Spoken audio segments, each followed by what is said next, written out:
ठीक है, आपके 50 आए मॉडर्न। एक बुक हमको भी चाहिए, तो मैं उससे थोड़ा सा टाइम लाइन सब चेक कर यहाँ पे तो है, दे दो एक किताब।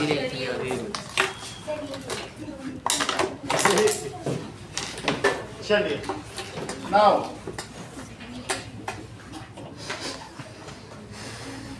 अब आपके में दिखाया गया है कि before the age of print, यानी अखलाके नसीरी। यहाँ पर एक चित्र दिखाया गया है जिसमें दिखाया जा रहा है कि देखो, मैं इसी पे बना देता हूँ PDF. Print culture and the modern world PDF class 10।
The print culture and modern world.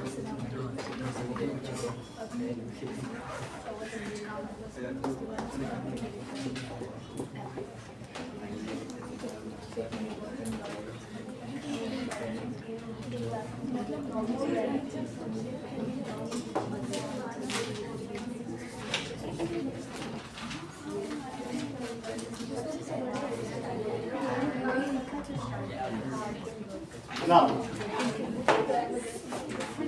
देखिए, so it is difficult for us to imagine a world without printed matter.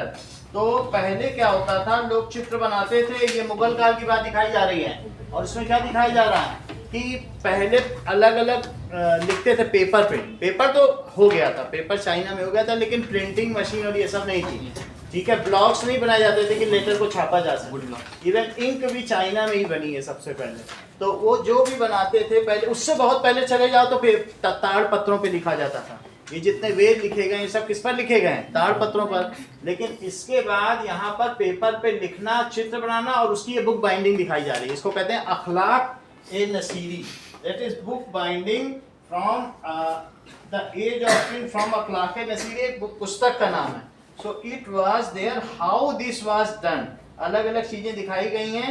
So it was referred कि how the book was made before the print media came to India. Okay, ये यहाँ पे देखिए। अब आगे देखो। So we will look at the development of print from the beginning in East Asia to its expansion in Europe and India. यानी ये सब चीजें कहाँ से आई हैं?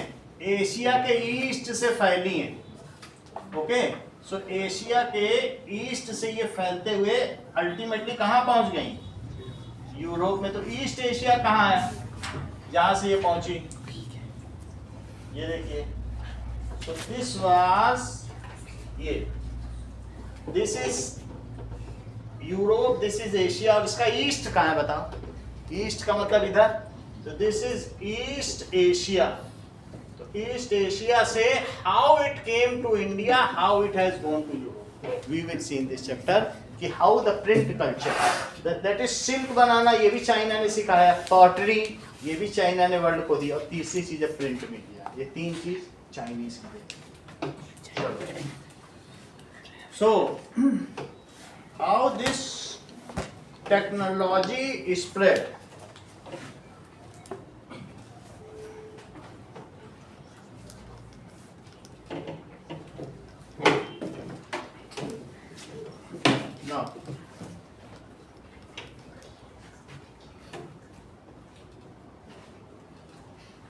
The art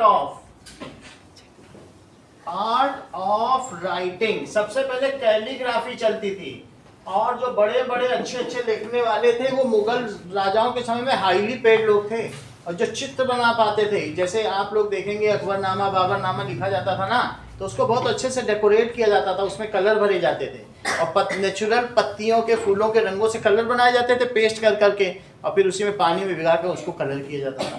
so it was prominent art of writing and illustrating, और उसको सोने के पानी से भी चढ़ाया जाता था। इट वाज बहुत मेन जॉब था, प्रोमिनेंट जॉब था, that is vast most important job.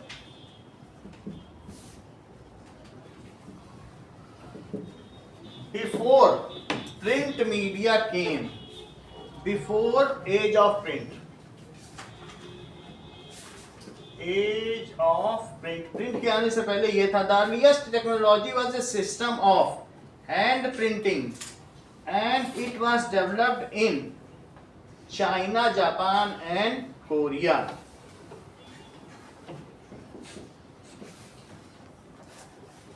The earliest kind of technology, ये कौन सी टेक्नोलॉजी थी?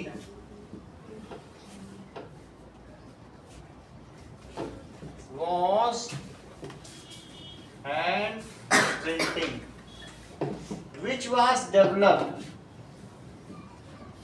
देखिए यहां पर कोरिया है, दिस इज ऊपर नॉर्थ कोरिया, नीचे इसी में जो बढ़ गया इसको अमेरिका ने इसका डिवीजन कराया है, तो ये नॉर्थ को तो कोरिया में बोल रहा हूं, दिस इज कोरिया, और ये क्या हुआ, ये जापान और ये चाइना, तो 3 जगह ये फैली है, ठीक है।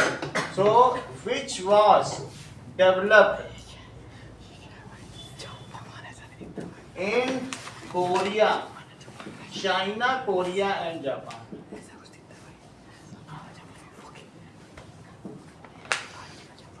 जो मेन पॉइंट्स है वो मैं बता दे रहा हूं, ठीक है। Beautiful writing done by skilled craftsman was called calligraphy, ठीक है। एक होता है कैलीज, एक होता है कैकूज। कैली, एक क्या होता है कैको, कैको का मतलब भद्दा, और इसका मतलब क्या होता है सुंदर। ग्राफी का मतलब राइटिंग, जैसे हमने पहले भी आपको बताया था कैको पिजियन, भद्दा पिछवाड़ा, और कैली पिजियन जो मोटा मोटा पैसे ऐसे ऐसे चले तो कहेंगे कैको पिजियन, और कोई बहुत सुंदर चले तो कैली पिजियन कहते हैं कि नहीं, बहुत सुंदर चाल है इसकी। उसी तरीके से ग्राफी में भी है, कैलीग्राफ को अच्छा ना लिख पाया तो कहेंगे क्या कैकोग्राफिक लिख डाला। आप लोग बोलते समय भी ये बोलते हो, तो वही चीज यहां पर बोली गई है कि calligraphy the art of writing, समझ में आ गई बात कि नहीं, दैट इज द क्राफ्ट्समैन। अगले पेज पे लिखा हुआ है कि स्किल्ड क्राफ्टमैन, बिफोर प्रिंटिंग क्या होता था, जो स्किल्ड क्राफ्टमैन थे वो क्या करते थे, मेड डुप्लीकेट कॉपीज, उसके लिए 4 महीने 5 महीने लगते थे एक कॉपी का डुप्लीकेट बनाने में, और लोग इसके लिए हैंडसम मनी देते थे, बड़ी ज्यादा कीमत, कि हमें इसकी कॉपी चाहिए, तो 5 महीने कैलीग्राफर लेता था तब उसकी कॉपी बना गया। और किताब को सबसे अच्छी जगह पे इंपॉर्टेंट प्लेस पे रखा जाता था, जो कैलीग्राफी थी, ठीक है। So before printing skilled craftsman called calligrapher make duplicate copies, it was a tedious job, ये बहुत मेहनत का काम था, and takes months for completing one duplicate copy. Make duplicate copy, ठीक है, it was tedious job, takes months together to complete it. तो ऐसा किया जाता था। Now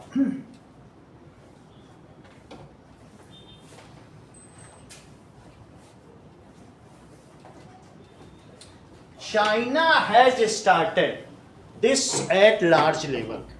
it has recruited, that is civil exam होता है जैसे हमारे यहाँ, तो अभी हमारे सिविल सर्विसेज होती है, वैसे उसने सिविल एग्जाम लिए, उनके द्वारा रिक्रूट किया कि तुमको प्रिंटिंग में काम करना, यही सब काम करना है, और उन्होंने एक ऐसी डिवाइस डेवलप कर ली कि प्रिंट ही करने लगा।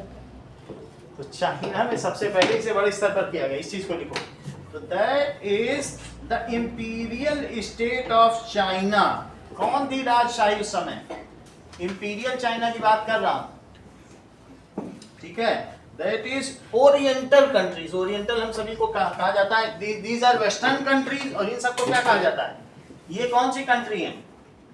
वेस्टर्न, और इन्हें क्या कहा जाएगा? ईस्टर्न। ओरिएंटल, ठीक है। तो ये पश्चिमी देश है और ये क्या है? पूर्वी देश। They were thinking that orientals are inferior to us. Western culture, जैसे कोई कहता है वो तो वेस्टर्न कल्चर में घूम रहा है, और ओरिएंटल कल्चर को इंफीरियर माना जाता था। इसको काउंटर करने के लिए इन्होंने OBI, oriental bank of India, oriental bank of China बनाया, जो बड़े बड़े अमीर लोग थे, इंडिया में अभी भी है। तो अब जरा देखिए, तो इन्होंने major producer of the major producer of printed material. तो ये कैसे आया? तो इंपीरियल चाइना हैज रिक्रूटेड, ठीक है, personals for printing through civil exams, और उनको रेगुलर पेमेंट मिलती थी, सैलरी मिलती थी, civil exams. Now in China since 594 AD wood blocks were used for hand printing। तो क्राफ्टमैन का काम ये करते थे इन चाइना। कब से? 594 AD, सिंस 594 AD। AD का मतलब है कि अभी हम लोग कितने AD पे चल रहे हैं? 2025, और ये कब AD की बात की जा रही है? That is Anno Domini, after death of Christ, कुछ भी आप ले लें, उन्हीं के बाद ही आता है। 36 साल की उम्र पे थे तब से शुरू हुआ है ना। 594 AD, या आप ये कह सकते हैं उस समय जब भारत में अशोक का जब राज्य हुआ करता, सम्राट अशोक का, वो 620 ही था। जिस समय महात्मा बुद्ध का उदय हुआ, महावीर स्वामी का, वो सब उसी समय के बाद की बात है, ठीक है कि नहीं? तो उस समय क्या हुआ बताइए? दैट एट दैट टाइम वहां पर सबसे सॉफ्ट लकड़ी कहाँ की होती है, जिससे माचिस बनती है, जिससे सब पेपर आते हैं। जो तुमको यहाँ रिम मिलता है ना, कितने का? 300 रुपए का रिम है, वो 35 रुपए का कोरिया में, इंडोनेशिया में बिकता है। अली बाबा के थ्रू पता करना। रिम क्या? रिम का मतलब है जिससे जीरोक्स कराने जाते हैं, 500 पेज की रिम, पूरी 500 पेज का पूरा बंडल आता है ना, जिसमें वो जीरोक्स निकाल के करता है, वो कोरिया में अभी भी, और इंडोनेशिया में 35 रुपए का। It is so cheap. तो सबसे पहले पेपर, क्योंकि वहां की लकड़ी कैसी है? सॉफ्ट। सॉफ्ट लकड़ी पर क्या कार्विंग हो सकती है? तो वो कार्विंग कर लेते थे, ब्लॉक्स बना लेते थे, फिर उससे ठप्पा लगा लगा के प्रिंट बनाते थे। तो उसको कहते हैं ब्लॉक प्रिंटिंग। अभी भी तुम लोग साड़ी और चादर पे ब्लॉक प्रिंटिंग सुनते हो ना, वो यही है, ब्लॉक से जो लगाना। कभी लोग ब्लॉक से मेहंदी भी लगा दिया करते हैं। तो ये earlier in this block printing was, ठीक है, चलन में थी उस समय। तो that at that time the block printing was used for hand printing. Block printing was used as hand printing. इसके लिए कोई मशीन नहीं थी। सर इसमें जो था ना कि चाइना में बहुत सारे ब्यूरोक्रेटिक जो सिस्टम थे, तो उसके लिए एग्जाम्स हो रहे थे, तो उसके लिए टेक्स्ट बुक्स की जरूरत थी, इसलिए हुआ था। वैसा है। अब देखिए, huge bureaucratic system which recruited it's personal through were printed in vast number under the sponsorship of imperial state. From the 16th century, the number of examination candidate went up and increased the volume of print. Number of examination candidate went up. ठीक है, was printed from the number of examination went up and increased. मुझे लग रहा है ये इसमें आप ये लिख देंगे कि इसके लिए नहीं रिक्रूट हुए ना, इस लाइन को हटाओ, तो दैट इज, ये लाइन हटा दीजिए। तो असली चीज क्या है, रिक्रूटेड पर्सनल क्या, थ्रू सिविल एग्जाम्स, तो उसके लिए उसको बहुत सारी बुक्स देनी थी, तो बुक्स के लिए उसे क्या चाहिए था, प्रिंटेड मटेरियल चाहिए था, तो उसके लिए उसको अब कोई ऐसी चीज चाहिए थी जो बहुत फास्ट तरीके से प्रिंट कर सके। तो ये चीज कहेंगे बुक में कि यहाँ पर फॉर सिविल एग्जाम्स इस लाइन को हटाओ, तो क्या हुआ, रिक्रूटेड पर्सनल फॉर प्रिंटिंग, ये लाइन हटा दो, तो क्या लिखेंगे, दैट इज पर्सनल। ये कब हुआ, कोई ईयर नहीं दिया ना, 16th सेंचुरी, तो ये लाइन ही हटा दो, हम लोग लाइन से चलेंगे, हटाइए लाइन। अभी हम लोग सबसे, ये लाइन हटाओ, पहले आप सबसे पहले क्या लिखेंगे कि दैट इज 5 टाइम लाइन के हिसाब से चलेंगे। देखो इन 594 AD block printing was done in China। China में ब्लॉक प्रिंटिंग होती थी, सही है, AD में ब्लॉक प्रिंटिंग होती थी। उसके बाद क्या हुआ, now it was the imperial state of China was the major producer of hand printed material। इस चीज को कहते हैं हैंड प्रिंटिंग। और जब ये ब्लॉक प्रिंटिंग वहां शुरू हो गई, ये वर्ल्ड में चाइना सिल्क रूट से, सिल्क रूट आप जानते हो कहां से पैदा होता है, ये यहां से चलता है और इधर से देखो, यहां से होता हुआ, दिस इज हिमालय, हिमालय से होकर ये इधर पहुंचता है, ईरान पहुंचेगा, ईरान से होता हुआ ये इधर यूरोप तक जाता है। इसको क्या कहते हैं, सिल्क रूट। तो सिल्क रूट के वजह से, तो सिल्क रूट से जो हैंड प्रिंटिंग मटेरियल है, it moved via silk root, क्योंकि इस रूट से सबसे ज्यादा क्या होता था, सिल्क जाता था, इसलिए इसको क्या कहते हैं, सिल्क रूट। तो वो लोग जो शहतूत या मलबरी लीफ से सिल्क बनाते थे, उसके कीड़े होते हैं ना, प्यूपा, तो सिल्क उससे बनता है, तो उसी रूट से फिर चाइना के बर्तन जाने लगे, और उसी रूट से और क्या चीज जाने लगी, that is the printed material। तो China was the Royal Imperial China was the largest exporter of block printing material to the world। चाहे वो क्लॉथ में करता हो, चाहे सिल्क में करता हो, सिल्क में भी करता होगा और पेपर में भी करता था। तो that is Royal China या Imperial China was major exporter। Sir वो आपने लीडियस सिखाए थे, बोलो, वो पिछले पॉइंट में आपने इट वाज लीडियस जो था ना, टीडीएस, टीडीएस कहाँ पे है, आपने L, it was tedious job, ठीक है, major exporter of printed material, ठीक है, मेड बाय हैंड या ब्लॉक प्रिंट,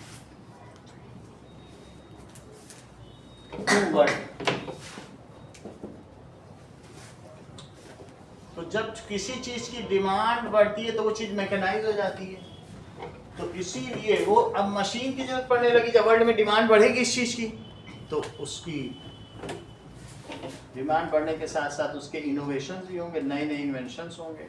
अब जरा देखिए, Shanghai became the hub of new print culture. तो दैट इज चाइना का मेन सिटी है शंघाई, तो शंघाई यहाँ पर कहीं पर होगा, that it became the printing hub.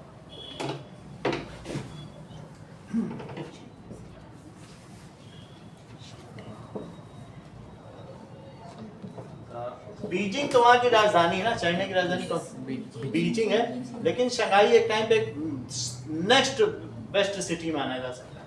Became the printing for this purpose. Okay, now under Republic of China. इसके बाद धीरे धीरे आप ये इसमें अगले डायग्राम में देखोगे तो क्या दिखा जा रहा, दैट इज डायमंड सूत्र। कुछ सूत्र दिखे गए हैं, तो वो किसने लिखे थे, डायमंड सूत्र बुद्धिस्ट ने लिखे थे। तो बुद्धिस्ट मिशनरी उस समय काम पर थी, उनको अपने रिलीजन का प्रचार करना था। तो इसमें देखिए देयर वर सम जो लेटर्स, बुद्ध के सूत्र थे, उनको डायमंड सूत्र कहा गया, ऐसे ए पेज फ्रॉम डायमंड सूत्र। तो it was Buddhist missionary from China introduced hand printing technology into Japan. अब ये टेक्नोलॉजी किसको ट्रांसफर कर दी गई? जापान को ये 768 में ट्रांसफर कर दी गई and gradually this hand printing was mechanised. अब ये मशीन में बदल गई, धीरे धीरे उसी को जो हाथ से मारने वाला है उसको धागे से रस्सी से करने लगे और धीरे धीरे से उसको फिर पहिए से करने लगे। It was a gradual shift. जैसे ही सब जगह पहिए का वो मतलब और भी जो चीजें मशीन्स का आविष्कार हुआ, वो यूरोप में स्पिनिंग जेनी का हुआ, तो वहाँ उन्होंने अपने प्रिंटिंग मटेरियल दिए, वहाँ से मशीन ले ली, तो धीरे धीरे वो सिस्टम जो मशीन का था, गियर सिस्टम का था, वो यहाँ पर भी आ गया। So slowly this block printing was mechanised. तो अब आप ये देखें कि दैट ये टेक्नोलॉजी चाइना से कहाँ गई? In Japan. और ये किसने इंट्रोड्यूस की? दैट इज, नोट करते जाइए, that is Buddhist missionary introduced this technology in 768। अब यहाँ से कितने साल बाद? अब 200 साल 150 साल बाद फिर आगे बढ़ गई, जापान चली गई। लिखिए इस चीज को, दैट इज बुद्धिस्ट मिशनरी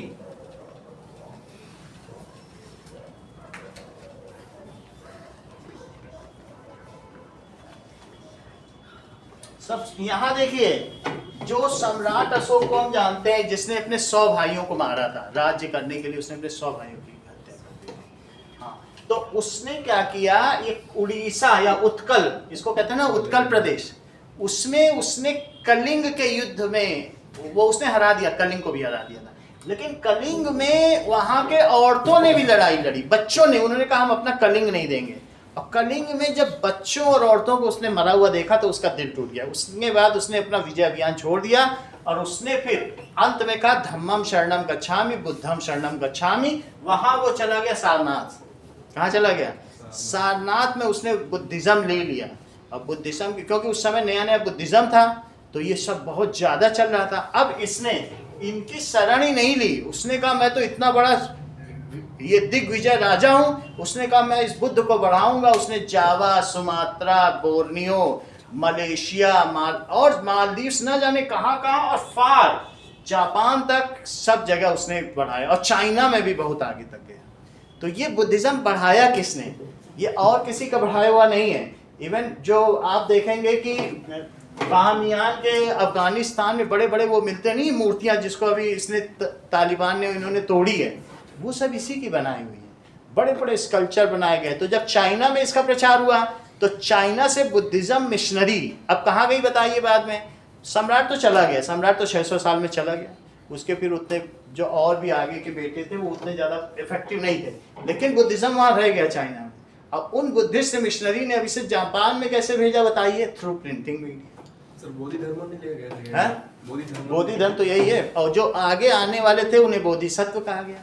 ऐसा कहा गया कि जो बुद्ध हैं वो अलग अलग रूपों में अवतार लेते हैं, उसको बोधिसत्व कहा जाता है। सही है? तो चलिए, बुद्धिस्ट मिशनरी ने अब आगे क्या किया? तो इंडिया से ही ये बढ़ी है, ये बात तो तुमको पता चल गई। और उसी समय में आप देखेंगे तक्षशिला यूनिवर्सिटी में जो जहाँ लोग पढ़ने आते थे वो यहाँ से बुद्धिस्ट शिक्षा ही लिया करते थे। और उस तक्षशिला यूनिवर्सिटी को किसने जला दिया था बताइए? अलाउद्दीन खिलजी ने, जो 6 महीने तक जलती रही। वर्ल्ड की पहली यूनिवर्सिटी जो बिहार में, और उसमें 5000 सालों की पूरी मेहनत थी, उसने 6 महीने में जला दिया अलाउद्दीन खिलजी। और आने नहीं दिया, चारों तरफ सैनिक खड़े कर दिए, कोई एक भी बुक न ले जाने दिया। वो हिंदू धर्म को इस तरीके से डिस्ट्रॉय करना चाहता था। ठीक है, वो 6 महीने में बहुत सारा ज्ञान था, ऋषियों मुनियों को सब उसमें चला गया। अब देखिए, तो बुद्धिस्ट मिशनरी इंडिया में लेके आ रहे हैं। इंडिया में कहाँ से आते? बुद्धिस्ट तो यहीं पर ही तो उन्होंने इन्होंने सारनाथ में ज्ञान प्राप्त किया था भगवान बुद्ध ने। पेड़ के नीचे जब वो बिहार में थे, बिहार इंडिया में, तो कहाँ से आएगा? ये 4 धर्मों का तो उदय यही हुआ है। गुरु नानक का सिख धर्म यही उदय हुआ, बुद्ध धर्म हुआ, जैन धर्म हुआ, सनातन तो यही कहा है। 4 तो यही धर्म उदय हुए। सही है? तो बुद्ध धर्म हमारे यहाँ का, ये सब बाहर के लोग अभी भी आते हैं, बिहार जाते हैं। वहाँ जो उस वृक्ष का क्या नाम है जो आज भी कितने साल पुराना, 1500 साल पुराना वृक्ष को छूते हैं? इतना साल पुराना कोई वृक्ष ही कहीं नहीं बचा, वहीं का बचा हुआ है। वृंदावन नहीं, सारनाथ की बात कर रहे हैं, जहां पर ये बौद्ध, सांची का बौद्ध स्तूप, सांची का बौद्ध स्तूप तो सुना है, वहीं पे तो है। चलो, बुद्धिस्ट मिशनरी ने आगे का क्या काम किया? फ्रॉम चाइना इंट्रोड्यूस्ड, अब उन्होंने क्या इंट्रोड्यूस किया? इंट्रोड्यूस्ड ये hand printing technology in Japan. Hand printing वहां पर भी चालू कर दी। हैंड प्रिंटिंग, इन्हीं से यही सब लिख दोगे आपका आंसर बन जाएगा। यही सब जानकारी लिखनी और कोई बाहर की चीज नहीं लिखनी, ठीक है। 2-4 इसमें की चीज होगी, टीचर का हाँ सब सही है, 2-4 तुमने सही फैक्ट लिख दिया, बाकी बना के लिख देना, वो आपका आंसर मिल जाएगा 4 नंबर। दिस हैंड प्रिंटिंग टेक्नोलॉजी कहां से कहां बताई, बोलो? To Japan. अब ये वहां पहुंच गई जापान में। एंड फ्रॉम कब पहुंची बताइए? इन 768, यानी 150 साल बाद से 770 तक फुल फ्लश पहुंच गई, 2 साल पूरी पहुंचा दी। अब देखो, now there was a gradual shift, धीरे धीरे अब शिफ्ट होने लगा from hand printing to machine printing, ऐसा धीरे धीरे हुआ। इसके लिए हमें अलग से नहीं देखना है कि machine cover,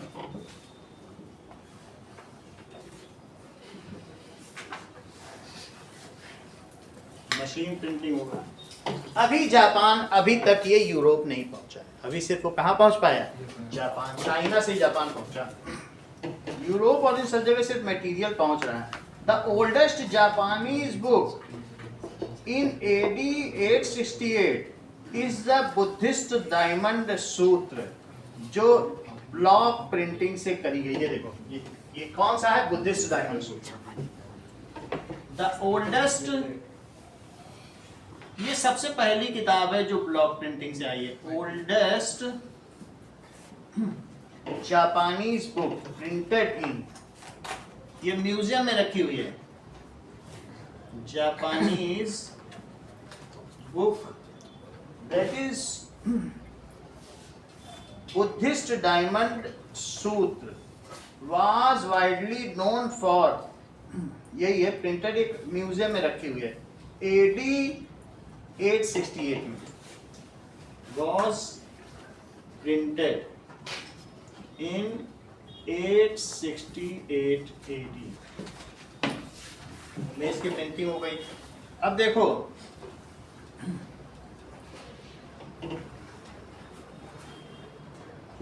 now Kitagawa Utamaro born in Edo, that is Tokyo में, was widely known for its contribution to an art form called ukiyo, that is picture of floating world। Sir वो पेज नीचे कर दीजिए। ये page देख लो, ये अगला diagram देखो, that is ये कौन है? an ukiyo print by Kitagawa Utamaro। तो that is, ये किसी का नाम है, ठीक है, कितागावा उतामारो। तो इन्होंने प्रिंटिंग की, और ये क्या प्रिंटिंग की? N art form. जैसे हम लोग अलग अलग नहीं देखते हैं कि कोई कोई तरीके की फॉर्म होती है, आर्ट फॉर्म के अलग अलग नाम होते हैं। मधुबनी आर्ट, ऐसे बहुत सारी होती है। मंडाला ना, निप्पन आर्ट, ऐसे कई कई आर्ट होती हैं। तो ये सारी चीज ऐसे ही एक उकियो आर्ट है, और वो किसने इंट्रोड्यूस की? दैट इज जापान में टोक्यो था, वहाँ का शहर जो है मेन कैपिटल है। तो टोक्यो में कितागावा उतामारो ने उकियो आर्ट इंट्रोड्यूस की, जिसमें प्रिंटिंग का इस्तेमाल किया गया। तो इसमें क्या किया गया ये देखें, लिखिए, लिखो, दैट इज कितागावा। कहाँ गया कितागावा? किधर मारो, किसको मारा? कितागावा, ऐसे ही नाम याद करो। और किसको मारा? उतामारो। ठीक है, that is born in Tokyo was widely known for its contribution। अब बात आ गई यहाँ से 1753 बोलना है, ये बीच में डाल दिया, कोई बात नहीं। जापान को ये खत्म कर रहे हैं इसलिए 1753 बोल रहे हैं, फिर हम पीछे आ जाएंगे। जापान में यही मेन है। तो बॉर्न इन टोक्यो इन 1753, ठीक है। और बोलो इन्होंने कौन सी आर्ट बनाई, आर्ट फॉर्म, ठीक है। Developed an art form ukiyo ukiyo, इन्होंने डेवलप की, तो उनको कंट्रीब्यूशन माना जाता है। It is the depiction of ordinary human experience, urban ones, कि शहरी लोग कैसे होते हैं। These prints travel to contemporary US and Europe influenced artist. और बड़े बड़े जो उस समय आपके आर्टिस्ट थे जो इन्होंने बनाई, उसने यूरोप के और यूएस के बड़े बड़े आर्टिस्ट को मोटिवेट किया। उस समय के जो कंटेम्पररी आर्टिस्ट थे समकालीन, उनमें कौन कौन से मुख्य आर्टिस्ट थे, that is Manet, Monet and Van Gogh. 3 artist, Manet, Monet और वैन गोग, 3 आर्टिस्ट जो यूएस और यूके के थे, उनको इन्होंने प्रभावित किया। There is a skilled wood block card pasted the drawing on a wood block and carved a printing block to reproduce the printing line. In this process the original drawing would be destroyed and only prints would survive. तो इसको क्या किया जाता था, देखो ये नई चीज है। जैसे तुम लोग कभी ऐसा किए हो कि बटर पेपर पर सिक्के को उकेरा हो, ऐसा करते हो ना, सिक्के पे पेंसिल से करते हो तो वो रुपया आ जाता है। तो अगर कोई ओरिजिनल प्रिंटिंग होती थी तो इस पे क्या करते थे, ये किसी चीज पे लेते थे, ट्रेस पेपर पे करते थे और फिर उसको किसी में ट्रांसफर करते थे। लेकिन ऐसा कुछ भी करने से इन्होंने कहा कि जो मेन प्रिंटिंग है उसकी आउटलाइन को डार्क कर दिया जाता था, उसी पे डिक कर दिया जाता था और फिर उसमें कुछ करके उसको ट्रांसफर कर दिया जाता था। तो मेन प्रिंटिंग डिस्ट्रॉय हो जाती थी, लेकिन उससे उस हजारों प्रिंटिंग मिल जाती थी। ऐसा कि ऐसा कुछ हो कि हमें वही चीज की रेप्लिका चाहिए, तो ऐसा मैं करूं कि उसमें उसको डिक कर दूं और डिक करने के बाद उसे किसी तरीके से ट्रांसफर किया जाए, उस पर ब्लॉक करके या पेस्ट लगा के ट्रांसफर कर लिया जाए और फिर उसको वो ब्लॉक बन जाएगा, उससे आउटलाइन बनाई जाए, कलर खुद किया जाए। तो ये आउटलाइन से बनाई गई पेंटिंग है, तो उससे जगह जगह कलरिंग खुद की गई। तो पहले आउटलाइन बना ली जाती थी, अभी भी तो ऐसा होता है कि रंग भरो, कई होता नहीं छोटे बच्चों की किताब में, तो आउटलाइन के लिए ऐसा किया जाता था। और इसमें क्या चीज हो जाती थी बताइए, दैट इससे main printing would be destroyed and only prints would survive. Main printing खत्म हो जाती थी और जो जिससे आप ले रहे हो और वो नई कितनी भी बना दो। अब अगला देखिए, नेक्स्ट चित्र में आप यहाँ क्या देख रहे हैं, ये किसका डायग्राम है। यहाँ बहुत सारी महिलाएं दिख रही हैं और कुछ पुरुष भी दिख रहे हैं। ये सब क्या कर रहे हैं, morning scene ukiyo painting by Shunman Kubo, that is late 18th century, looks out of the window at the snowfall while the women prepare tea and perform domestic duties. एक आदमी खड़ा हुआ, देखो बाहर क्या देख रहा है, स्नोफॉल देख रहा है, और जो घर की औरतें हैं वो चाय बना रही हैं। ये भी एक उकियो पेंटिंग है जो जिसका चित्र दिखाया गया है। तो ये किसने बनाई है, दैट इज आप शन मैन कह सकते हैं। This print was made by, किसके द्वारा बनाया गया, ये मुख्य है। This print was made by शन मैन कुबो, लेट 18th सेंचुरी की बात की जाए तो 1798 में बनाया। देखो इस चीज को, तो इसको लिख लो, प्रिंट आ जाएगा, बोला जाएगा किसने बनाई, यही 1 नंबर क्वेश्चन बनेगा सिविच हु में, कैसे ही होता है। सो लिखिए, that is a morning scene, और इस हेडिंग का नाम क्या है, प्रिंट का नाम मॉर्निंग सीन। तो इट इज प्रिंटेड बाय शन मैन कुबो, शन man.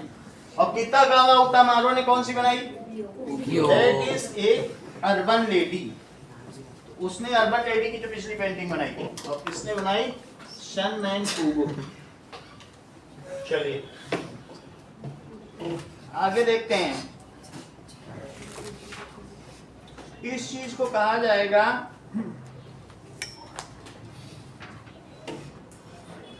Print came to Europe. अब अगले आगे बढ़ते हैं। इस तरीके से धीरे धीरे जापान में तो ये पहुंच गया, कोरिया का भी हो सकता है देगा, लेकिन यूरोप का दे रहा है। अब हम 1450 में फिर से आ जाते हैं।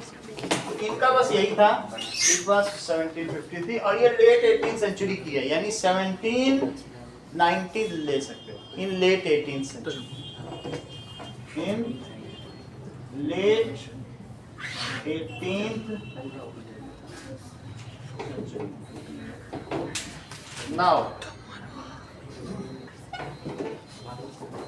now how the print came to Europe?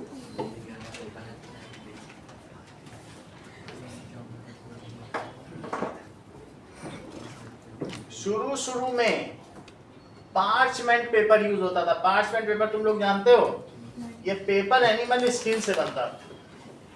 Parchment paper हमारे पास भी रखा हुआ है, तो एनिमल स्किन से ये बनता था।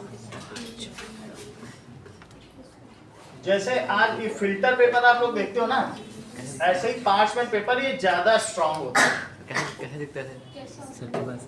अभी मैं देख लेता हूँ, अगर इससे मिल जाएगा तो दिखा दूंगा। जबरदस्त किया गया था, मिल जाएगा तो सही होगा।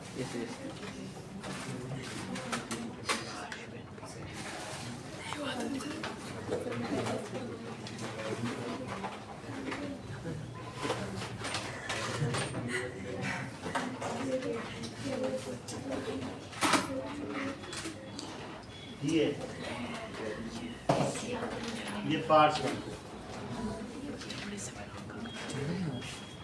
टच करके देखो। ये तो बहुत रिफाइन हो गया, पहले का कैसे होता होगा, but this is parchment paper, it is made from animal. अब मैं और भी देखता हूँ तो ये उस समय कैसा होता होगा, लेकिन अभी तो यही नॉर्मल नहीं है, but it is parchment.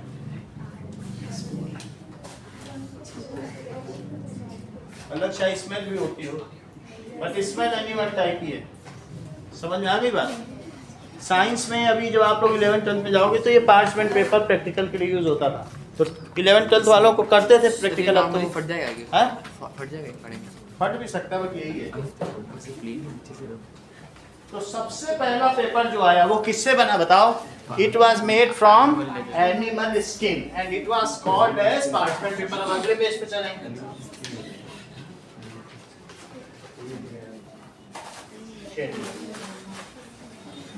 Now next page पे क्या बताया जा रहा है?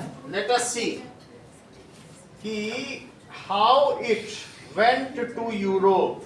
That is a parchment paper, जिसका क्या नाम रखा गया बताओ? Vellum. It was made from an animal skin, जिसको मोनिका ने बहुत ध्यान से देखा। Now in the 11th century animal lover है, that is Chinese paper reached Europe via Silk Road। आगे की बात आ गई तो बताओ, अब 11th सेंचुरी में आ जाओ। ये कब तक की बात है? 11th सेंचुरी का मतलब है कि 1000 पे यूरोप पहुंच गया। क्या चीज यूरोप पहुंची जरा ये देखो, ठीक है? तो इन 11th सेंचुरी 1000 से 100 तक 1099 यही तक समझो। जैसे ही 1100 आ जाएगा वो 12th सेंचुरी हो जाएगी, ठीक है? जैसे तेंदुलकर फर्स्ट से 99 रन बनाए तो कहेंगे वो फर्स्ट सेंचुरी में उसने ये रन बनाए। 100 बनता ही अब 101 वो सेकंड सेंचुरी के लिए चल दिया। 100 रन के ऊपर अब सेकंड सेंचुरी के लिए दौड़ रहा। तो इसलिए इन 11th सेंचुरी क्या हुआ?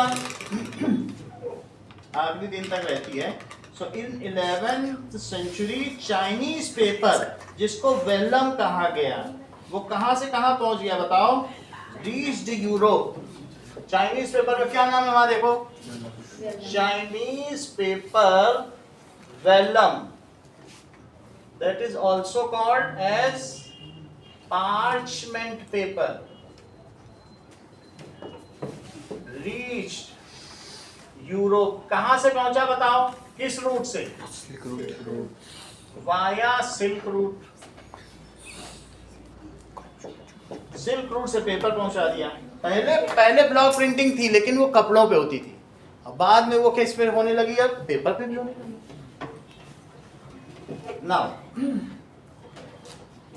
Marco Polo, a great explorer that is returned to Italy in 1295 after many years of exploration in China।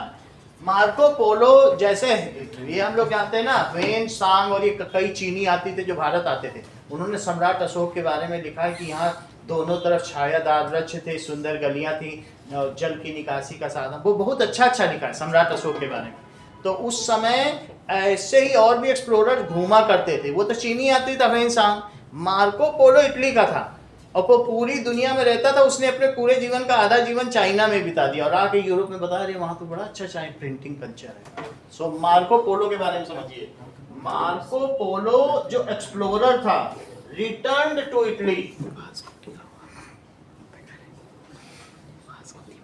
Polo the explorer of Europe का ही था, तो वो कब रिटर्न हुआ, रिटर्न टू इटली, अपने ही देश लौटा होगा, कब, इन 1295,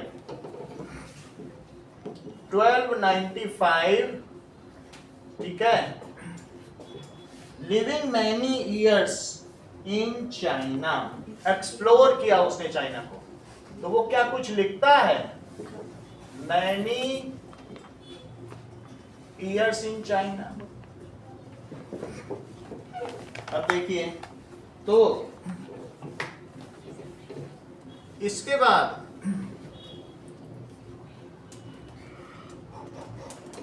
as the demand of book increased, the booksellers all over the Europe began exporting books to many different countries. Book increased, booksellers all over Europe began अब एक्सपोर्ट करना शुरू किया। बोलो क्या अभी तक यूरोप में पहुंच चुका है, पेपर पहुंच चुका है, और जब किताबों की डिमांड बढ़ी तो उस समय क्या हुआ, दैट इज यूरोप अब एक्सपोर्ट करना शुरू कर दिया। अब हम देखेंगे यूरोप में इसका कैसे विकास हुआ। सो नाउ अगला डायग्राम देखें कि as the demand of book increased, the booksellers began exporting to many countries. Books fairs were held at different places. Production of handwritten manuscripts were also organized. जो हाथ से लिखी किताबें थी वो भेजी गईं। More than 50 scribes often worked for one bookseller. एक हाँ उसमें जरा इस चीज को देखो, किताबों की जैसे जैसे डिमांड बढ़ी तो 50-50 स्क्राइब का मतलब समझते हो, दैट इज हाथ से लिखने की कला, कि पन्ने पहुंच गए, प्रिंट पहुंचा ही नहीं, ब्लॉक वहां पहुंचे ही नहीं। चाइनीज के ब्लॉक से वो क्या करेंगे, कार्विंग उनको आती नहीं यूरोपियंस को, तो 50-50 हाथ से लिखने वाले एक बुक सेलर के पास रहे। स्किल्ड हैंड राइटर्स अब किसी एक वेल्दी पर्सन के अंडर में नहीं रहते थे, अब बुक सेलर की दुकान खुल गई और एक के हाथ लोग के पास 50 स्क्राइबर्स रहते थे, वो लिखते रहते थे दिन रात, फिर वो किताब बनाता था, वो बेचता था। पहले अमीर लोग होते थे कि हमें इसकी प्रतिलिपि चाहिए, रामचरितमानस की चाहिए, वेदा की, तो वो लिखने वाला पूरा लिखता रहता था 6-6 महीने। अब यहाँ पर ये एक जनरल जॉब हो गया, बुक सेलर लोगों ने हायर करना शुरू कर दिया और यूरोप में डिमांड बढ़ी। ठीक है, ये बात तुम समझ गए ना?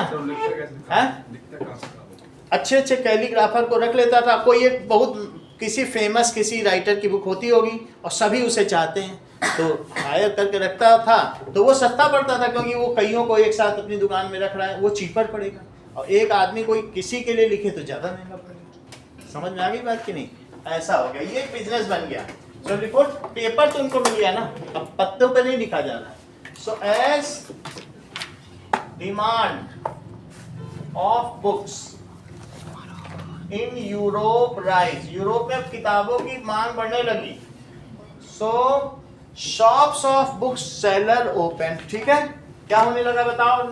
सो shops of book seller open, they one book seller की book seller keep more than 50 scribes. 50 scribes for handwriting. Paper पहुंच गया है लेकिन अभी मशीन नहीं पहुंची है। यहाँ तक की बात, वो तो ग्रेजुअल लिखा है कि ग्रेजुअली पहुंची, वही हमें पढ़ा। गुटेनबर्ग को किस लिए जानते हो? अब अगला चित्र देखो। दैट इज, यहाँ आपको क्या दिखाया जा रहा है? Now this is a portrait of Johann Gutenberg. चलिए इनका पोर्ट्रेट देखो, ये क्यों फेमस है? So portrait of Johann Gutenberg. Now Johann Gutenberg invented the olive painted printing press which provided the model for the printing press. इन्होंने olive, जैतून के तेल से, जैतून, अब ये क्या करते थे, पहले वाटर कलर होते थे, इन्होंने जैतून के तेल में फूलों का पाउडर मिला दिया। अब वो इतना पक्का होता है ना, ऑलिव जो तुमने देखा होगा कि बहुत ये मैरियनी और इन सबको जैतून की पत्तियां लिपते थे, उनके स्वॉर्ड में जैतून की पत्तियां लिपटी हुई थी। तो वो जैतून एक बहुत पेड़ है वहाँ का, ठीक है। यूरोपियन कंट्रीज में जैतून का तेल आता है, बालों में भी बहुत लोग लगाते हैं ऑलिव ऑयल, कुछ लोग ऑलिव ऑयल से खाना बनाते हैं।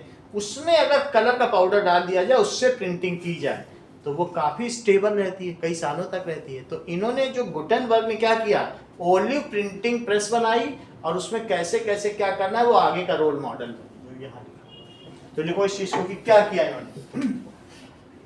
That is Johann Gutenberg. अभी देखते हैं कहाँ के हैं, इनका ओरिजिन कहाँ का है।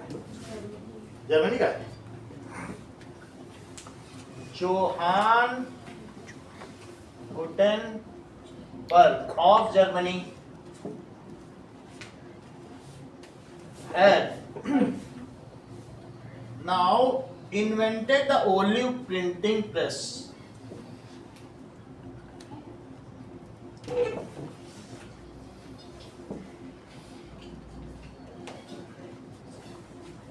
which became role model, ये रोल मॉडल बन गई फॉर मॉडर्न प्रिंटिंग प्रेस।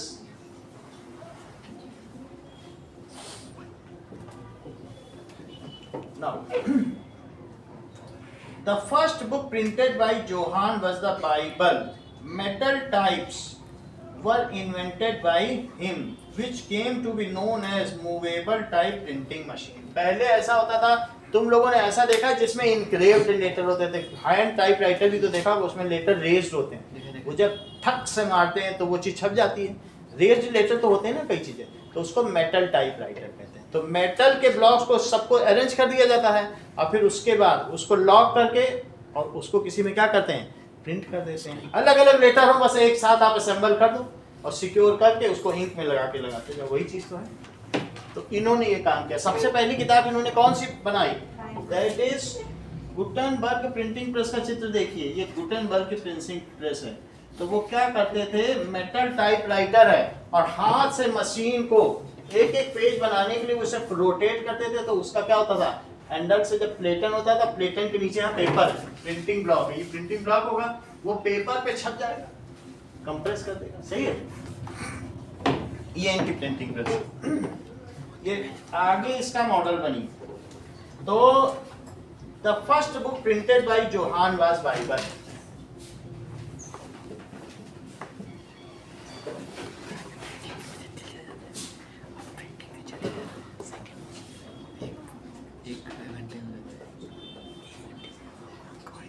तो उसके लिए उन्होंने क्या किया, metal types were invented which came to be known as movable type printing machine.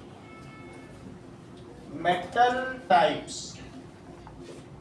यानी एम्बॉस्ड, जब लेटर बाहर उभरे हुए थे उसको कहते हैं embossed letters, were used for making this book.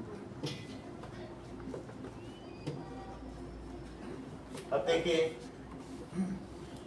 which came to be known as the movable type printing machine।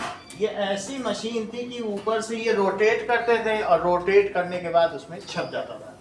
Next, in 100 years between 1450 to 1550, ये कब की बात थी, मार्को पोलो 1295 पे गए, फिर उसके बाद का इनका ईयर कहीं नहीं दिया है, लेकिन इसके आगे के साल के बारे में कहा गया, मैं चेक कर लेता हूँ ऐसा कुछ हो। इनका कोई ईयर नहीं दिया है, ये कब के थे गुटेनबर्ग। चलो नाउ जो इन्होंने किया इसमें डेवलप्ड मेटल टाइप्स, इन्होंने इंग्लिश के 26 लेटर्स लिए। 26 लेटर्स में हर लेटर के बहुत सारे इम्बॉसमेंट बनाए, ए बहुत सारे बना दिए, बी बहुत सारे जितने यूज होते थे। और ऐसा करते हुए ये इनकी जो टेक्नोलॉजी, इन्होंने ये मशीन बनाई, अगले 300 सालों तक इसी मशीन से पूरे विश्व में 300 सालों तक। और साथ में the Gutenberg could print 250 sheets on one side per hour.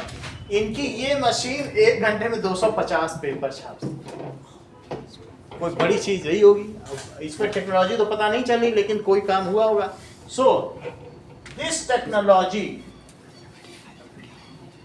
was used by word, ये इसका मतलब ये बहुत मेन कैरेक्टर है इस चैप्टर में। This technology was used by world for next 300 years। तो आप यहीं से देख लो, यहाँ से 300 साल कितने होते हैं, मार्को पोलो से ही ले लो तो हो ही जाएगा 1400 साल। For next 300 years it could print 250 sheets on one side, ये मशीन पर आवर। ये तब के लिए भी बहुत बड़ी स्पीड थी, क्योंकि हैंड से लिखना हो, इससे निकल जाना। Now next, in next 100 years the printing presses were set up in most countries of Europe। तो कब से कब तक? in 1550 तक। अगले 100 सालों में यूरोप के सभी कंट्रीज में प्रिंटिंग प्रेस हो गई, चाइना में भी हो गई होगी। ठीक है। Printing press were introduced. तो तो फिर इंडिया में कब आई? अभी तक इंडिया में नहीं पहुंची। इसका मतलब ये बाबर के समय की 1526 में तो बाबर ने पानीपत का पहला युद्ध लड़ा है, तो 1526 अभी तक बाबर के समय तक यहाँ तक कोई किताब नहीं आई। और तुमने जो सबसे पहले उसमें देखा था कि पहला जो है मुगल काल में भी वो कैसे कर रहे हैं, हाथ से ही लिखित है, हस्तलिखित ही तो दिखा रहा था। अभी जो पहला चित्र देखा था, तो that is introduced in most of European countries. चलिए, invention of printing press proved a great miracle in spreading knowledge. तो invention of printing press was a great miracle. क्या तुमको ऐसा लगता है कि इस प्रिंटिंग प्रेस के बढ़ने से लोग अब आसानी से, जो बड़े बड़े फ्रेंच रिवॉल्यूशन हुए हैं जो 1779 और उसके आगे के हुए हैं, ये प्रिंटिंग मीडिया की देन है। कोई भी चीज़ क्विकली लोगों तक पहुंच जाती थी, और तो कोई मीडिया था ही नहीं। तो वो मार्कोनी का जो वायरलेस टेक्नोलॉजी या फ़ोन है वो भी बहुत बाद में आया। तो यही तो एक चीज़ थी जो प्रिंटिंग से लोग मोटिवेट हुए। So it was a great miracle in spreading knowledge. और पहले भी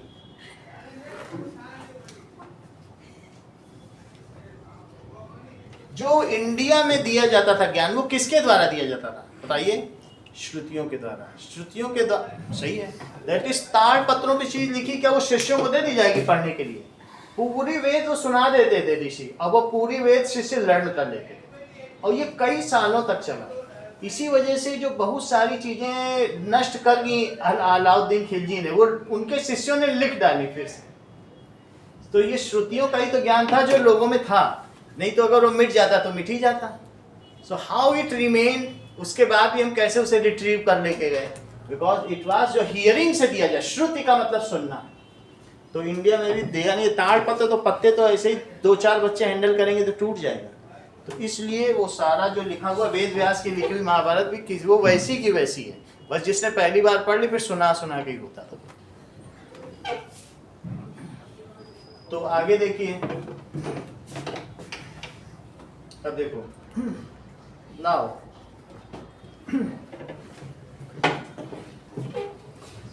गुटेनबर्ग की मशीन तो आप लोगों ने देख ली। नेक्स्ट क्या कहता है, दैट इज जब उन्होंने पहली बाइबल बनाई तो ये बाइबल दिखने में कैसी थी, जरा ये भी तो देखो। प्लेटन आप किसे कहते हो? In letter press the platen is a board which is pressed on to back of paper to get the impression. तो आप ये क्या करते हैं कि प्रिंटिंग प्रेस में रख दिया जाता है एक पेपर को, उसको दबा दिया जाता है, तो दबने के बाद उस पर रेजिंग हो जाती है और रेजिंग करने के बाद उसमें हल्का हल्का इंक लगाया जाता है। ऐसा होता है, रेज हो जाए और रेज होने के बाद इंक लगा, उसको प्लेटन कहते हैं। ये चीज अभी यूट्यूब में आपको दिखाएंगे तो वहाँ दिखेगा कि कैसे प्लेटन का यूज किया जाता है। रेजिंग कर दिया फिर जैसे इंक लगा दी जाए। नाउ ये देखो बाइबल, तो कैसे कैलीग्राफी होती थी, ऐसे देखो यहाँ चारों तरफ आपको चित्र बने हुए दिख रहे हैं। तो ये क्या है, इसका ये सही तरीके से इसमें दिखाया नहीं था, ये देखो तो ठीक है, नीचे और ऐसे कैलीग्राफी से सजाया गया था। बाइबल प्रिंट की गई तो pages of Gutenberg Bible the first print in Europe, इन्होंने सबसे पहले जो बाइबल बनाई, that it was made 180 copies of Bible in which 50 of them are still surviving। बाकी तो डिस्ट्रॉय हो गई जिसको जिसको दिया होगा, लेकिन जिसके पास रखी होगी उनसे रिट्रीव की गई लाखों लाखों रुपए में, डॉलर में, उन्होंने जमा की म्यूजियम में। अभी भी 50 कॉपी है, 50 रख ली इन लोगों से। सो कितनी कॉपी बनाई गई बाइबल की बताइए गुटेनबर्ग में, और कितनी अभी बची हैं?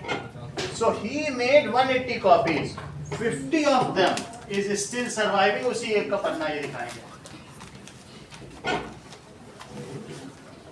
नाउ चलिए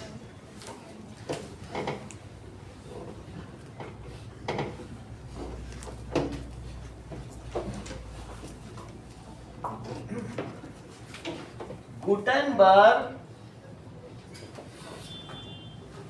जर्मनी के थे, made 180 copies of Bible, out of which 50 still survive।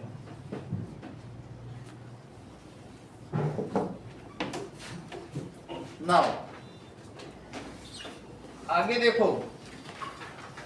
So in the text you will notice the type of color in various places. This had two functions. It added color to the page and highlighted the holy words। इससे क्या होता था, इसमें ये नहीं दिख रहा है, लेकिन इसमें ये दिखाया गया है कि रेस्ड अगर लेटर हो और उस पर कलर किया जाए तो उससे वो चीजें हाईलाइट हो जाती हैं। रेस्ड अगर इम्बॉस्ड कोई चीज तो हाईलाइट होती है कि नहीं, तो दिस रेजिंग इज डन, तो ये ज्यादा अट्रैक्टिव हो गई। फिर बाद में जो खाली स्पेस है उसमें कलर फिल किया गया। जरा आप अगले चित्र में नजर डालिए, ये क्या बताता है। यहाँ पे आप ये क्या देख रहे हो बताओ।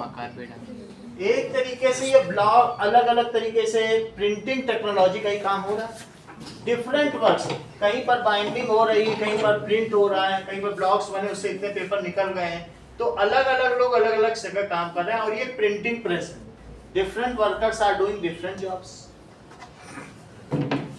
सो what is this, a printer's workshop.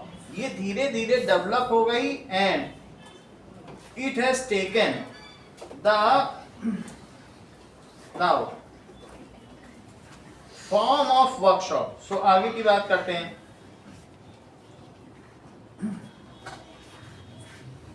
Invention of printing press proved a great miracle. With the printing press, a new reading public emerged in the world. Access to book developed a new culture of reading. अब धीरे धीरे library का उदय हुआ, क्योंकि जो एक books थी वो ग्रुप में पढ़ी जाने लगी।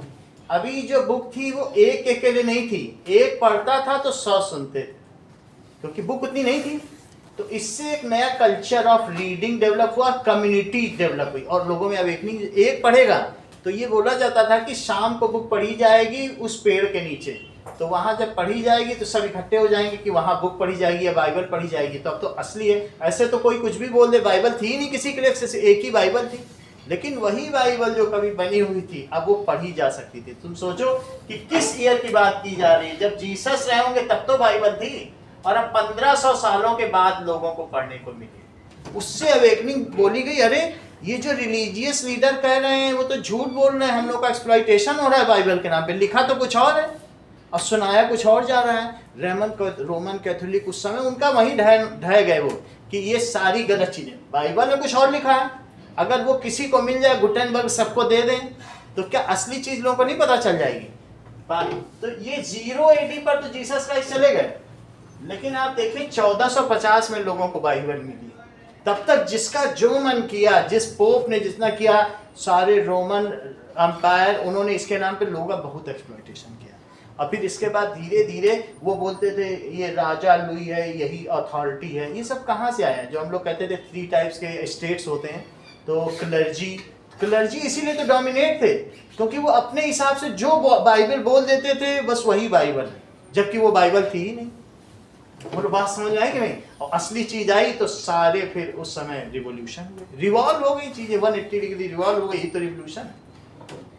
अब देखो तो यहां पर आपको दिखाया जा रहा है कि with the printing press a new public emerge in the world. जो चीज थी लोगों को पता है, विद प्रिंटिंग प्रेस। आप प्रिंटिंग प्रेस में काम देख रहे हो, प्रिंटिंग प्रेस पूरे यूरोप में फैल चुका है। देखो आखिरी लाइन, पूरी यूरोप में प्रिंटिंग प्रेस। और इसलिए बोलो सबसे पहले क्रांति कहाँ हुई? यूरोप में हुई, क्योंकि प्रिंटिंग प्रेस आई ना आई होती तो क्रांति होती क्या? With the printing press a new reading, जो पढ़े लिखे थे, रीडिंग पब्लिक वॉज इमर्ज्ड से।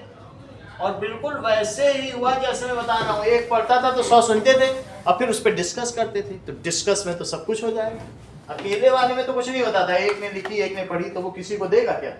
पढ़ के रह जाएगा। बट इससे काम बन गया क्योंकि चीपर थे। Now, access to books developed a new culture of reading. Printers began publishing ballads like folk tales. अब printers नया काम करने लगे। Printers now publishing popular ballads. Ballot का मतलब होता है, जैसे तुमने बैलेट पेपर देखा होगा ना, प्रचार का काम जो होता है, तो दैट इज बैलेट्स का इसका मतलब है historical account of folk tale in words usually used, सung और रिसाइटेड। बैलेट का मतलब है कोई हिस्टोरिकल चीज जिसको गाया जाए उसको बैलेट कहते हैं, यानी हिस्टोरिकल रिसाइट। तो इन्होंने बैलेट भी प्रिंट करना शुरू कर दिया, सिंगल शीट होती थी। और क्या क्या शुरू कर दिया? दैट इज या फोक स्टोरीज। तो फोक स्टोरीज भी शुरू हो गई और फोक टेल्स का मतलब होता है कि बहुत पुरानी कथाएं, ठीक है। Such books will be profusely illustrated with pictures. The line that separated the oral and reading cultures became blurred. Thus, oral and reading cultures became blurred. पहले क्या होता था कि पहले ओरल अलग थे, लेकिन अब इतना मिक्सिंग हो गया, एक तक श्रुतियों की जैसे मैं बात कर रहा हूँ ना, और एक है reading culture.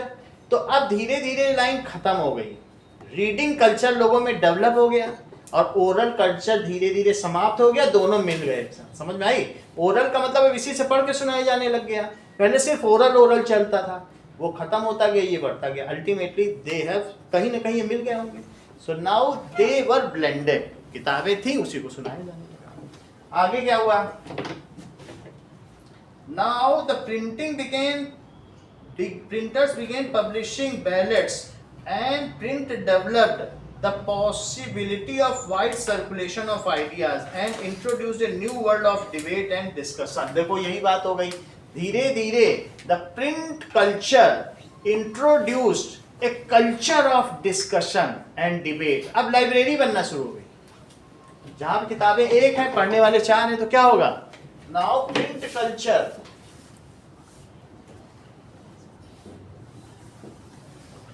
started a new era. कौन सा ईरा? Of debate. डिबेट किस चीज का? कि हमें जो बताया जा रहा है वो अलग है, जो रिलीजियस लीडर बता रहे हैं, और जो उसमें लिखा है वो अलग है। तो डिबेट और डिस्कशन होगा कि नहीं? कि अभी अभी बाइबल बना के दी गुटेनबर्ग ने, वो अलग चीज लिखी है और हमारे सारे वो पोप अलग बता रहे हैं। तो डिबेट एंड डिस्कशन होने लगा। लोग तो तुम्हें रोम में पता है पैसा देते थे, गुल्लक रखी थी, रोमन ये पोप लोग बहुत वैसे थे, बोलते थे इसमें पैसा डालो और इतना पैसा डालोगे तो तुम्हारा ये गुनाह माफ हो जाएगा, उतना डालोगे तो हेवन मिलेगा। खूब पैसा इकट्ठा है। आप यूट्यूब में जाके देख लो, सिंपली लोगों को गरीब बना रहे थे कि इफ आज भी इनमें ये होता है कि यू शुड, कैथोलिक्स में होता है, जिसमें भी होता है, प्रोटेस्टेंट में भी होता है कि आप जाकर एडमिट करो पोप के सामने कि मेरी ये गलती है, फिर उसके लिए बोलेगा तुम्हें क्या करना है। अच्छा इतना इसमें डाल दो, उतना इसमें डाल दो, तुम्हारी गलती है, मैं माफ करवा दूंगा। वो बिल्कुल ब्रोकर बना हुआ है। लेकिन अभी भी लोग मानते हैं कुछ लोग, ये बहुत ओल्ड है, ये तो यहाँ खत्म हो जाएगा, लेकिन फिर भी लोग मानते हैं। ये वही ट्रेंड था जो उस समय चल रहा, इसीलिए सुप्रीमेसी में थे। अब आगे देखिए, that is these were mainly people who welcomed these printing books because they felt that book will enlighten them, educate them, enhance their knowledge and even help them in ending despotism। तो उनमें जो there were many people, इसका किसी ने विरोध नहीं किया होगा तो रिलीजियस लीडर ने, क्लर्जी ने किया होगा, और किसी ने नहीं। There were many people who welcomed printing books, printed books को उन्होंने वेलकम किया। क्यों वेलकम किया? They felt as it could enlighten them,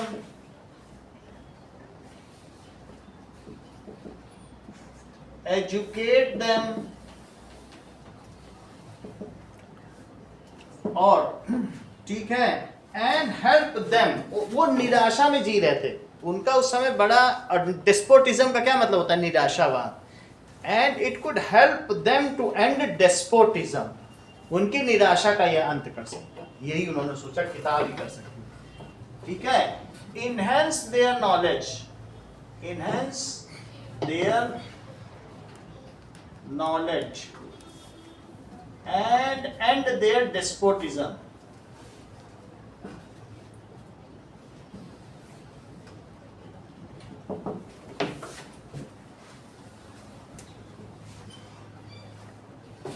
despotism का मतलब होता है निराशा। देखें तो इन 1517 the religious reformer of Germany, इनकी भी कहानी बहुत इंटरेस्टिंग है। इन 1517, इनका आपके बुक में दिया होगा। तो ये वो मार्टिन लूथर आप ना समझो जो अमेरिका के राष्ट्रपति हैं, दूसरे मार्टिन लूथर। ये एक प्रिंटिंग के लिए religious reformer of Germany Martin Luther wrote 95 thesis. सोचो जरा, ये सबसे बड़ी घटना है यूरोप की। इन्होंने वो 95 थीसिस लिखी जो बाइबल ने बताई हैं, उसमें से चुन चुन के लाए और हर जाके चुपचाप रात को जगह जगह चर्च पे चिपका दिए। ऐसा किया और उसके बाद अगले सुबह ही तहलका मच गया। सोचो, तुमको पोप और कुछ और बता रहे हैं वहां के प्रीस्ट, और बाहर जाके चिपका दे, नीचे लिख दे from Bible. 95 thesis Martin Luther ने। फिर इनका जो हुआ वो तो हम आगे देख लेंगे, लेकिन किया इन्होंने। देखिए इन्होंने क्या किया। इन 1517 रोम तो तभी ढह गया, उसके बाद फिर बचा नहीं Rome. In that is the religious reformer.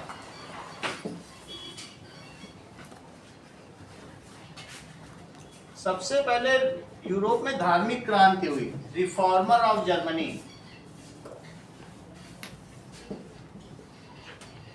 कुछ लोग पोप की तरफ ही हो गए और कुछ लोग क्या हो गए, इनकी तरफ हो गए। जिन्होंने इसका विरोध किया वो प्रोटेस्टेंट कहलाए और जो उसके साथ थे वो कैथोलिक कहलाए। इससे क्रिश्चियनिटी दो भागों में डिवाइड हो गई, एक कैथोलिक क्रिश्चियन और एक प्रोटेस्ट। जो प्रोटेस्ट करेंगे वो क्या कहलाएंगे? प्रोटेस्टेंट। बोलेंगे हम गॉड को तो मानते हैं लेकिन इन सब का प्रोटेस्ट करें तो वो प्रोटेस्टेंट कहलाएंगे। ठीक है, तो जैसे हम लोग जानते हैं कि एक होता है श्वेतांबर दिगंबर, जिसमें जैनों में हीनयान महायान, बुद्धिज्म में है। हम लोगों में क्या होता है कि अलग अलग मतों के मानने हैं, कोई शिव को मानने वाले, कोई वैष्णव है, कोई शैव संप्रदाय है। तो ऐसे ही, और मुस्लिम में भी 72 फिरके हैं अलग अलग, तो शिया सुन्नी मुख्य हैं, और इसी तरीके से इनमें बने प्रोटेस्टेंट एंड कैथोलिक। तो इसी वजह से इन्होंने क्या किया बताइए, reformer of Germany Martin Luther, अभी इनका फोटो दिखाएंगे, रोट 95 थीसिस।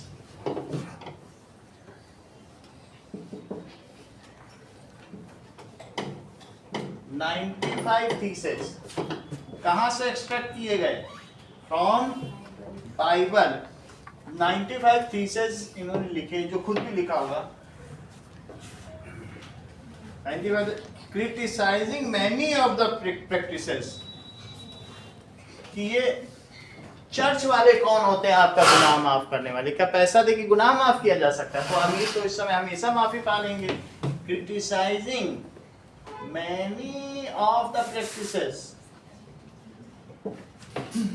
ठीक है, of Roman Catholic church, Roman Catholic. जिसने इसका विरोध किया वो क्या कराएंगे बोलो, प्रोटेस्टेंट।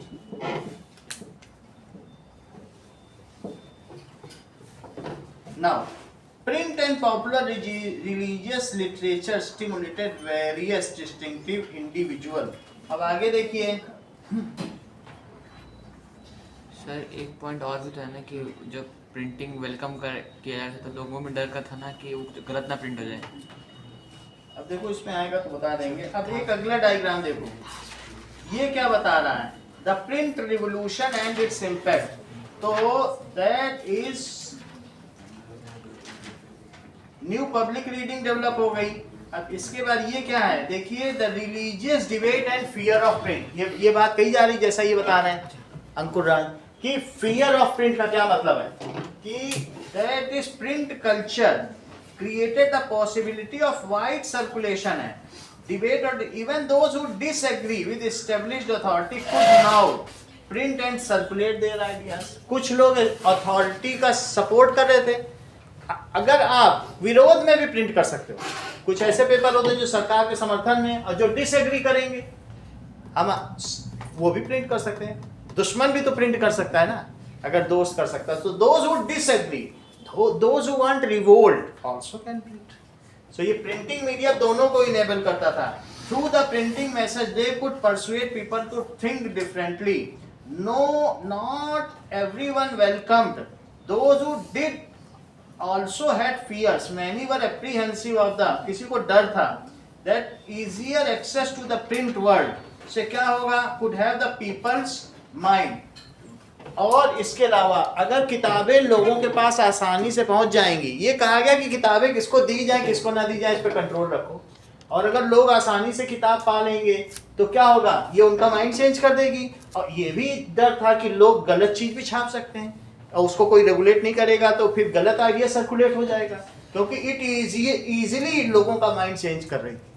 तो ये जब कोई नई चीज आती है, जैसे एआई टेक्नोलॉजी है आ रही, तो लोग सोचते हैं इसका गलत उपयोग ना हो जाए, लेकिन धीरे धीरे ह्यूमन सर्वाइव करेगा, उसको ओवरकम कर लेगा। जैसे इंटरनेट पे सर्वाइव किया और ओवरकम कर लिया और उसको अपने लिए यूज कर रहा है। तो ऐसे जब कोई नई चीज आती है तो इसमें ये बात कहेगी। अब जरा देखिए कि ये कौन सी प्रिंटिंग है और इसमें क्या दिखाया गया है। Now this is a print, ऐसा दिखाया गया है कि this is one of the image produced in early modern Europe celebrating the coming of print। यहाँ पर नीचे दिखाया जा रहा है, you can see the printing press descending from heaven, ऊपर से heaven से printing press आ रही है, ऐसा दिखाया जा रहा है कि इसमें दिखाया जा रहा है।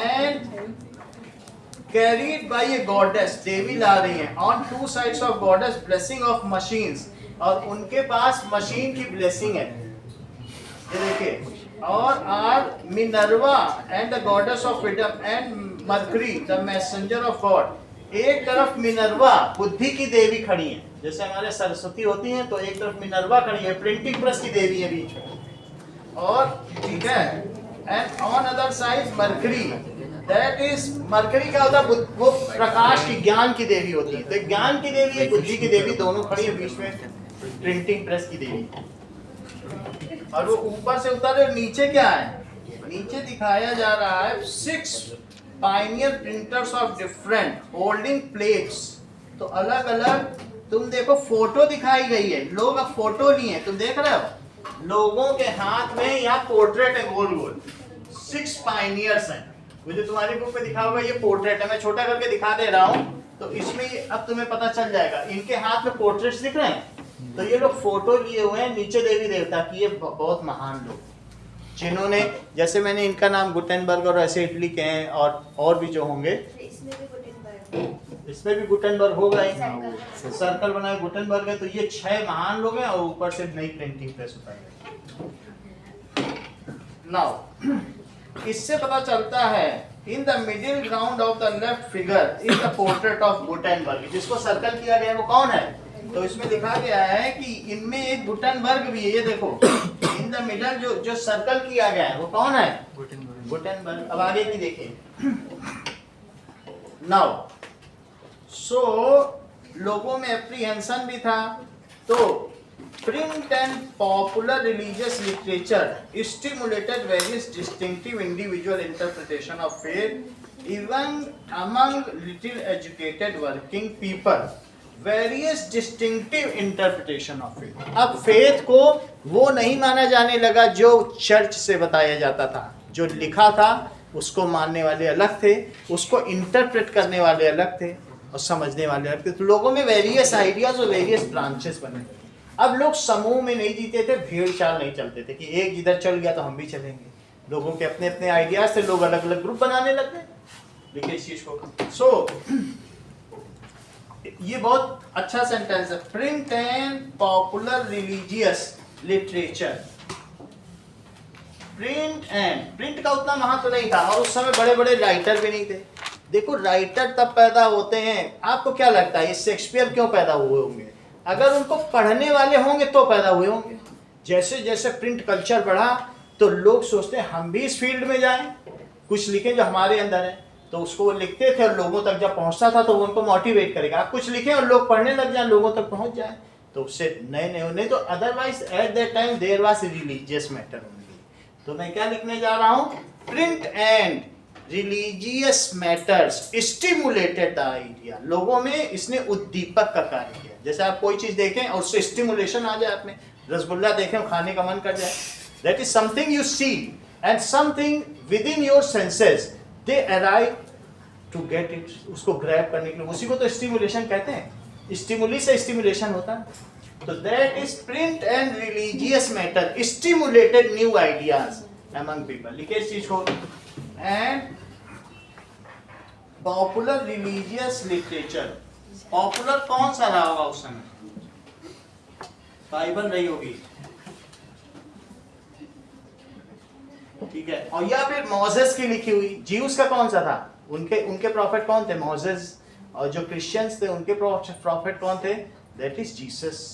यही है कि नहीं? और तीनों के कंबाइंड प्रॉफिट कौन है बोलो? दैट इज क्रिश्चियन के, ज्यूज के और इस्लामिक के, मुस्लिम्स के, इब्राहिम। इसीलिए ये सब देश एक साथ मिलकर अब्राहिमिक अकॉर्ड ही तो साइन किए थोड़े 3 महीने पहले। अगर देखें तो इन तीनों की सेम ब्रांच है। ध्यान दीजिए, सबसे पहले कौन हुए बताओ? मोसेस। कौन से हुए? मोसेस को मानने वाले क्या कहलाए? ज्यूज। इतनी बात तुम्हें समझ में आ गई?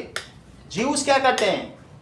प्रकृति की पूजा करते हैं। पेड़ों को देखा, नमस्कार कर लिया, मिट्टी को नमस्कार कर लिया। ज्यूज किसको करते हैं बोलो? प्रे किसको करते हैं? That is pray. किसको प्रे करते हैं? नेचर। कभी तुम केरल गए, उस सिनेगॉग देखा है इनका?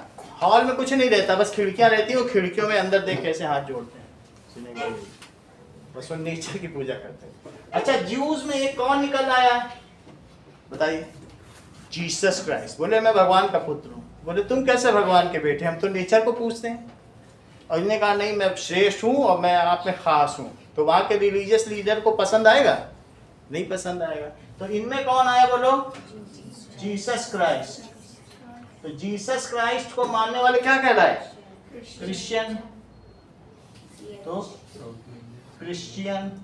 क्या तुमको मालूम है क्रिश्चियन में भी 2 अलग अलग रिलीजन है? कौन कौन से बने? प्रोटेस्टेंट। और दूसरा कौन था? रोमन या कैथोलिक्स भी लिख लीजिए, कैथोलिक। और एक कौन सा है? प्रोटेस्टेंट। रोमन इसलिए लिख रहा हूँ क्योंकि सबसे पुराना तो रोमन ही है। रोमन कैथोलिक था हिटलर, इसीलिए वो इनसे नफरत करता था कि हमारे जीसस को मार दिया, उसने सारी दुनिया के ज्यूस को मार डाला। ये कौन था?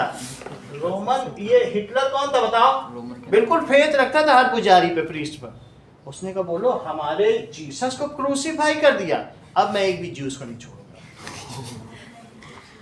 ये कौन था बोलो? Adolf Hitler. प्रोटेस्टेंट्स को भी मारा गया। हैं? प्रोटेस्टेंट्स जो थे इनको भी मारा।